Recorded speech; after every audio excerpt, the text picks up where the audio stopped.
مسیح خداوند کے پاک جلالی مبارک اور معتبر نام میں آج رات میں آپ سب کی خدمت میں سلام عرض کرتا ہوں۔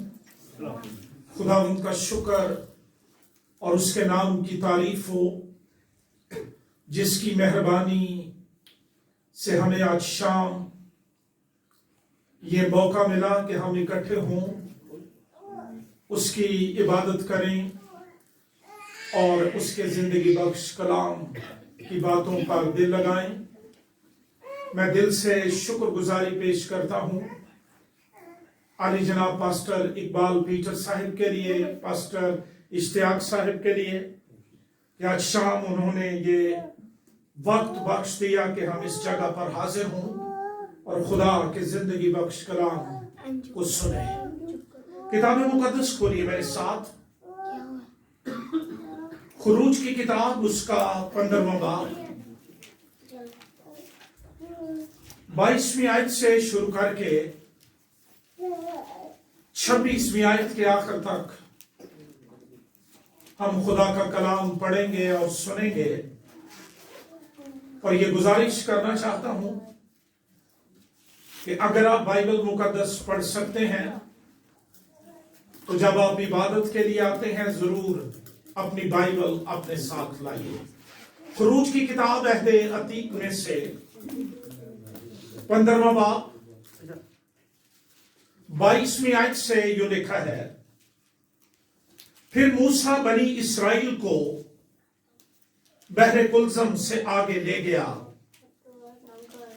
اور وہ شور کے بیابان میں آئے اور بیابان میں چلتے ہوئے 3 دن تک ان کو پانی کا کوئی چشمہ نہ ملا، اور جب وہ مارا میں آئے تو مارا کا پانی پی نہ سکے کیونکہ وہ کڑوا تھا، اس لیے اس جگہ کا نام مارا پڑ گیا۔ تب وہ لوگ موسیٰ پر بڑبڑا کر کہنے لگے کہ ہم کیا پیئیں؟ اس نے خداوند سے فریاد کی۔ خداوند نے اسے ایک پیڑ دکھایا جسے جب اس نے پانی میں ڈالا تو پانی میٹھا ہو گیا۔ وہیں خداوند نے ان کے لیے ایک آئین اور شریعت بنائی اور وہیں یہ کہہ کر ان کی آزمائش کی کہ اگر تو دل لگا کر خداوند اپنے خدا کی بات سنے اور وہی کام کرے جو اس کی نظر میں بھلا ہے اور اس کے حکموں کو مانے اور اس کے آئین پر عمل کرے، تو میں ان بیماریوں میں سے جو میں نے مصریوں پر بھیجی تجھ پر کوئی نہ بھیجوں گا، کیونکہ میں خداوند تیرا شافی ہوں۔ خداوند کے زندگی بخش کلام کے پڑھے اور سنے جانے پر خداوند کی برکت ہو، آمین۔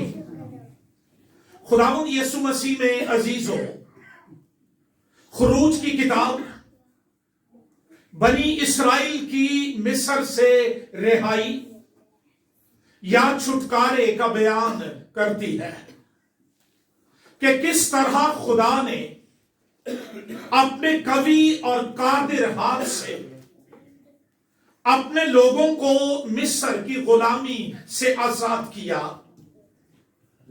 ان کو رہائی دی، اور ایک طویل غلامی کاٹنے کے بعد بنی اسرائیل نے آزادی کی فضا میں سانس لیا۔ بحر کلزم کے معجزانہ طور پر پھٹ جانے کے بعد انہوں نے پہلی دفعہ رہائی کا ملی نغمہ گایا۔ اس لیے اس کو ملی نغمہ کہا گیا کیونکہ انہوں نے بطور نیشن اس کو گایا تھا۔ اس کا بیان خروج کی کتاب کے 15ویں باب میں ہمیں ملتا ہے۔ اتنے بڑے معجزے کے بعد کہ پانی 2 حصوں میں تقسیم ہو گیا، اور خدا کے لوگ اس پانی میں سے جو پھٹ چکا تھا نکل کر بحر کلزم کے پار چلے گئے، اور وہی پانی مصر، اس کے بادشاہ اور اس کے سرداروں کے لیے، فوجیوں کے لیے موت کا سبب بن گیا۔ بنی اسرائیل کا بیابان میں سفر، اس کا کتاب مقدس میں لکھا جانا یا درج کیا جانا یہ کوئی حادثہ یا ایکسیڈنٹ نہیں ہے۔ نئے عہد کے ایمانداروں کو اس بات کا علم ہونا چاہیے کہ بنی اسرائیل کا بیابانی سفر ہر ایک مسیحی کے لیے روڈ میپ کی حیثیت رکھتا ہے۔ اس سفر کا مطالعہ کیجئے، اس کی بابت سیکھیے، غور کیجئے، یہ آپ کی مسیحی زندگی کو تقویت دے گا۔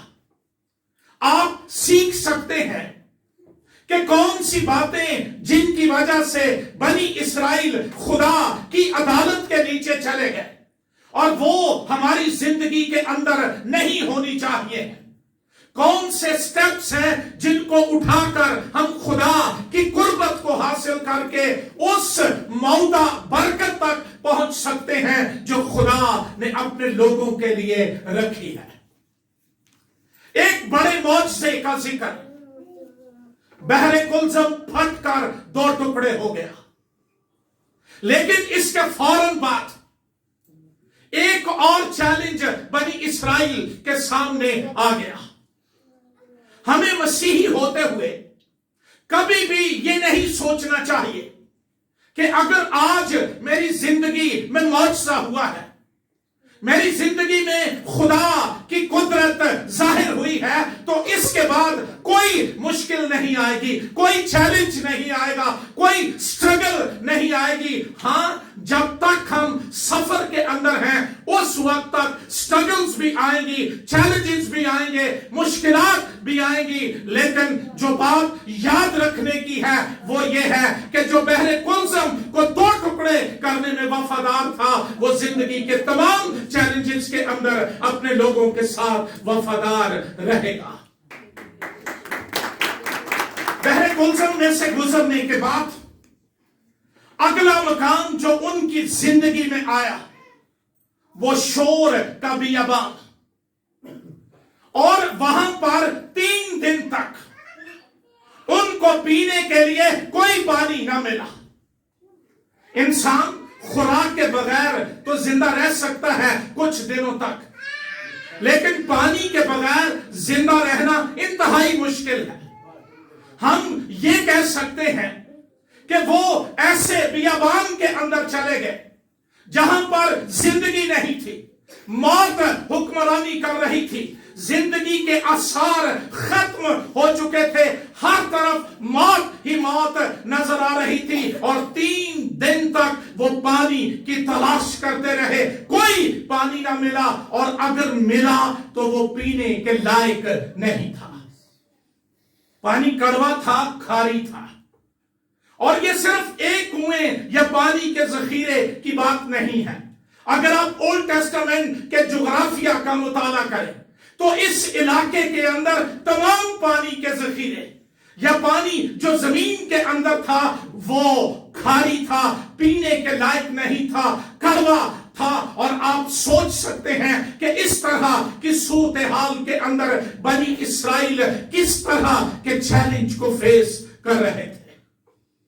کوئی پانی نہیں، کڑوا پانی، کھاری پانی، زندگی موت بن کر اب ان کی آنکھوں کے سامنے ناچ رہی ہے۔ ان میں سے کچھ لوگ یہ کہہ رہے ہیں مصر میں چلو پانی تو ملتا تھا نا، اور یہ وہ لوگ ہیں جو پورے طور پر رہا نہیں ہوئے، نجات نہیں ملی، ایک پاؤں ان کا غلامی کے اندر، گناہ کے اندر، پرانی زندگی گنونے پن کے اندر ہے، اور اگلا قدم وہ مسیحی زندگی میں رکھنا چاہ رہے ہیں۔ لیکن اس طرح کے لوگ کبھی مسیحی زندگی کے سفر میں کامیاب نہیں ہوتے، بلکہ دوسروں کو بھی ناکام کر دیتے ہیں۔ ہر طرف شور پڑا ہوا تھا، ہم کیا پئیں؟ اسی لیے مسیح خداوند نے مقدس متی کے مطابق انجیلی بیان کے اندر اپنے لوگوں سے کہا کہ فکر کر کے یہ نہ کہو ہم کیا کھائیں گے اور کیا، کیونکہ یہ گناہ آلود فطرت کی سوچیں ہیں۔ اور یہاں پر لوگ یہ بھول گئے کہ اگر وہ پانی کو دو ٹکڑے کر سکتا ہے، سمندر میں سے راہ بنا سکتا ہے، مصر کی غلامی سے رہائی دے سکتا ہے، تو وہ پانی بھی فراہم کر سکتا ہے۔ وہ مسباب الاسباب ہے، وہ فراہم کرتا ہے، وہ یہوہ یری ہے۔ لوگ اس کی مہربانیوں کو بھول کر بڑبڑانے اور بغاوت کرنے پر آ گئے، اور انہوں نے کہا کہ کیا تم ہمیں یہاں مارنے کے لیے لے آئے ہو، ہم کیا پیے؟ موسیٰ پر بڑبڑانے لگے۔ موسیٰ روئے زمین کے سب آدمیوں سے زیادہ حلیم۔ جب بھی بنی اسرائیل کے سامنے کوئی چیلنج آتا، وہ اپنا غصہ موسیٰ پر اتارتے تھے۔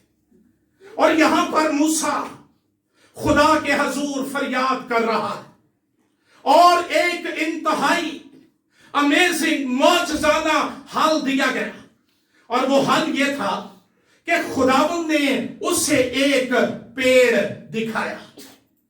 ہم یہ جانتے ہیں کہ جس جگہ کا پانی کھاری ہوتا ہے وہاں پر نباتات زندہ نہیں رہ سکتی ہیں، درخت نہیں ہوتے ہیں، وہاں زمین کلراتی ہو جاتی ہے اور وہ کاشت کے قابل نہیں ہوتی ہے، بنجر پن، ویرانہ پن، بیرننس ہر طرف پھیلی ہوئی ہے۔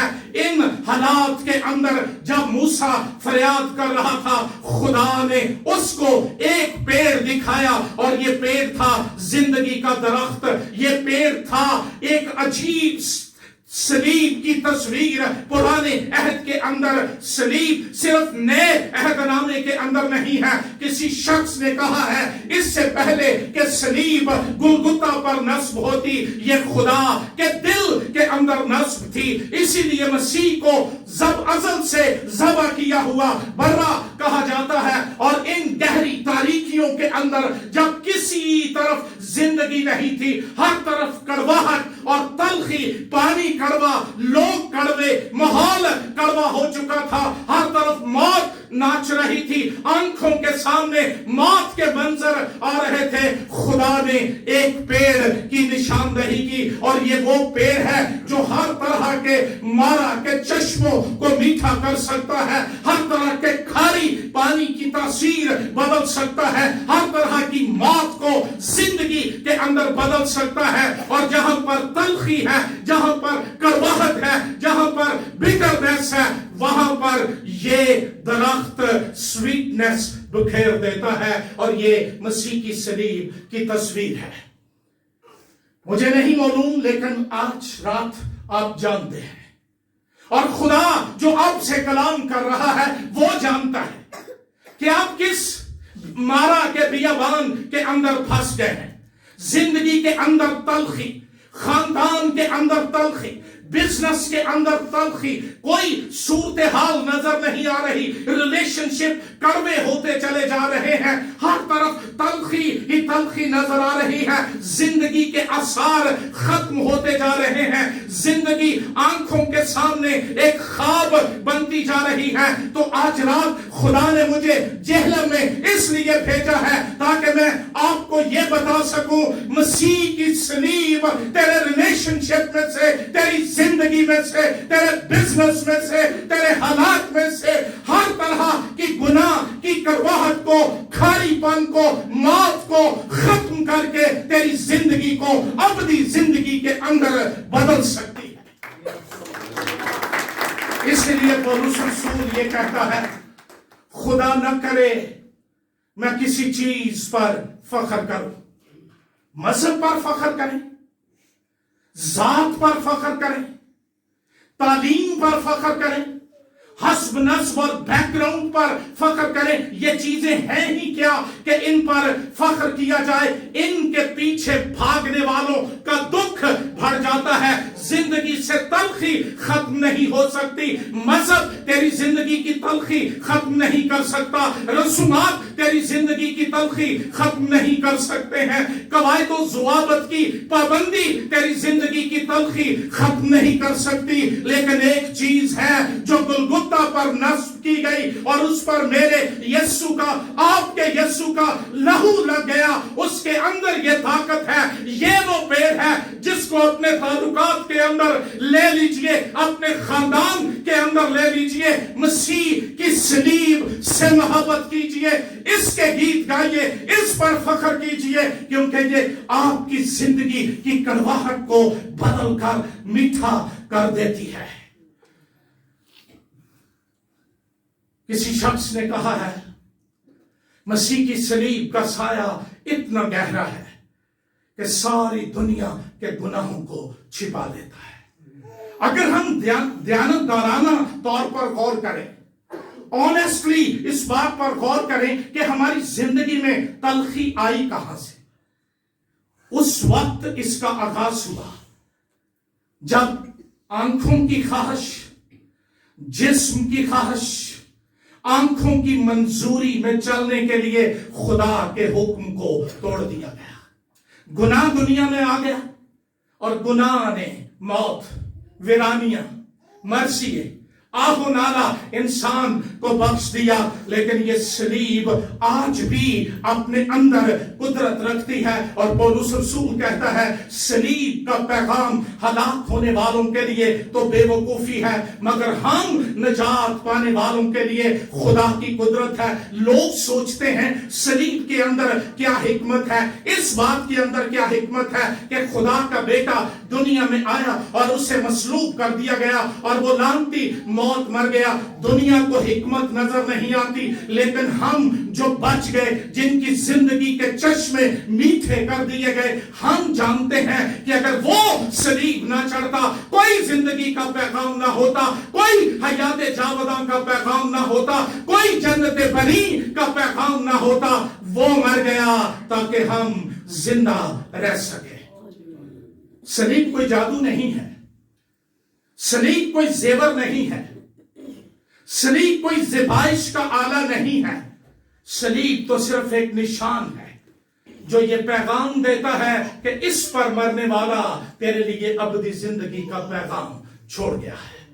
آج رات میں آپ کو یہ کہنا چاہتا ہوں، جا کر دنیا کے لوگوں کو یہ پیغام دو کہ اگر کوئی چیز بنی آدم کی زندگی میں مٹھاس پیدا کر سکتی ہے، اگر کوئی تیرے مارا کے چشموں کو میٹھا کر سکتی ہے، اگر کوئی تیرے کھاری پانی کے چشموں کو بدل دینے کی قدرت رکھتی ہے، تو وہ یسوع مسیح کی صلیب ہے، اور یہ وہ پیڑ ہے جس کی نشاندہی مذہب نے نہیں کی، سائنس نے نہیں کی، نہ اس کی جو نشاندہی ہے وہ دنیا کے عقل مند لوگوں نے کی ہے، اس کی نشاندہی خدا نے کی، اور اس نے کہا مقدس موسیٰ وہ پیڑ ہے جو مارا کے چشموں کو میٹھا کر سکتا ہے۔ اگر آج رات آپ اس جگہ پر بیٹھے ہیں اور آپ کی زندگی میں مارا کا بیابانی تجربہ دہرایا جا رہا ہے، ہر طرف تلخی، کڑواہٹ آپ کے چوگرد نظر آ رہی ہے، فیملی کے اندر، ریلیشن شپس کے اندر، تعلقات کے اندر کوئی مٹھاس نہیں رہی، ہر طرف کھاری پن ہوتا چلا جا رہا ہے، آج رات صلیب کو لے اور اس کو، میں یہ نہیں کہوں گا دیوار پر لگا لو، نہ میں یہ کہنے جا رہا ہوں کہ گلے میں ڈال لو۔ مسیح کی صلیب کہاں پر نصب کی گئی؟ کسی کو معلوم ہے کہاں پر نصب کی گئی؟ گلگتہ کی پہاڑی پر، اور گلگتہ اس لیے اس کو کہا جاتا تھا